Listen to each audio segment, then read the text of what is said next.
तालिबान शासन को रूस की मंजूरी, पुतिन ने अमेरिका संग किया खेल, मास्टर स्ट्रोक से पाक को भी नुकसान। नमस्कार, मैं हूं आपके साथ आयुषी गुप्ता। अफगानिस्तान में तालिबान शासन को लेकर अंतर्राष्ट्रीय राजनीति में एक बड़ा मोड़ आ गया है।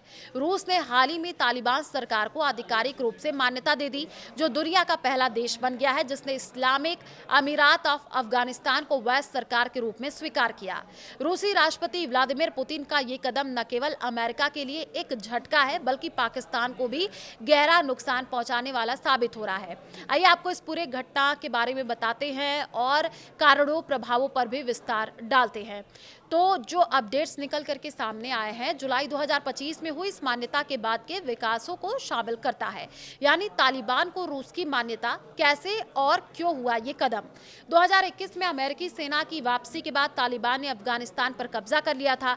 तब से तालिबान अंतर्राष्ट्रीय मान्यता की तलाश में था, लेकिन मानवाधिकारों के उल्लंघन, खासकर महिलाओं पर सख्त प्रतिबंधों के कारण कोई देश आगे नहीं आए। लेकिन रूस ने यह फैसला अप्रैल 2025 में रूस की सर्वोच्च अदालत द्वारा तालिबान को आतंकी संगठनों की सूची से हटाने के बाद आया।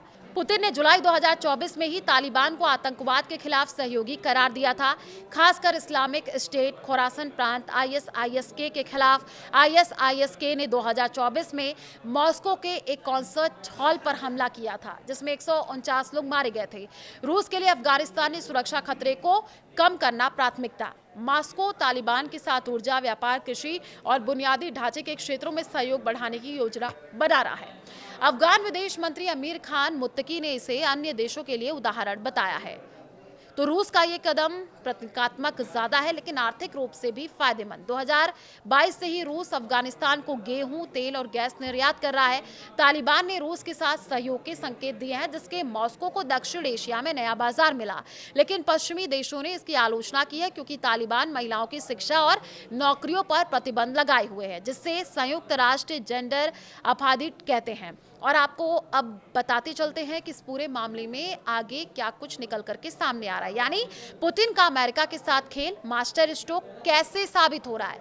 पुतिन का ये फैसला अमेरिका के लिए एक बड़ा झटका है। अमेरिका ने 2021 में अफगानिस्तान से अपनी सेना वापस बुलाई, जिसे रूस ने अमेरिकी विफलता कहा था। वॉशिंगटन में तालिबान पर प्रतिबंध लगाए हुए हैं और अफगानिस्तान के केंद्रीय बैंकों के अरबों डॉलर जमे हुए हैं। रूस की मान्यता से तालिबान को वैश्विक मंच पर मजबूती मिली है, जो अमेरिकी नीतियों को चुनौती देती है।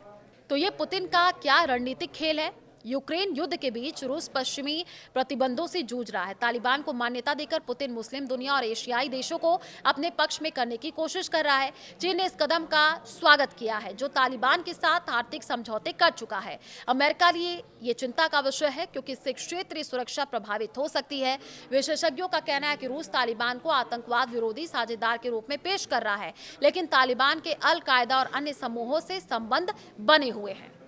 तो क्या इससे पाकिस्तान को नुकसान होगा। तालिबान पर प्रभाव क्यों पड़ा। पाकिस्तान के लिए मास्टर स्ट्रोक सबसे बड़ा झटका है। पाकिस्तान ने हमेशा अफगानिस्तान में अपना प्रभाव बनाए रखा है और तालिबान को अपना प्रॉक्सी माना जाता रहा है, लेकिन रूस की मान्यता से तालिबान पाकिस्तान से स्वतंत्र हो सकता है। इस्लामाबाद तहरीके तालिबान पाकिस्तान TTP को अफगान मिट्टी से हमलों का आरोप लगता रहा है, लेकिन तालिबान ने कार्रवाई नहीं की। रूस का कदम तालिबान को मजबूत बना करके पाकिस्तान की स्थिति कमजोर कर रहा है। तो आपको बता दें कि रूस पाकिस्तान संबंध क्या है, पहले से ये जटिल है। रूस ने TTP के खिलाफ पाकिस्तान का समर्थन किया है, लेकिन तालिबान को मान्यता देकर मॉस्को ने पाकिस्तान को दरकिनार कर दिया।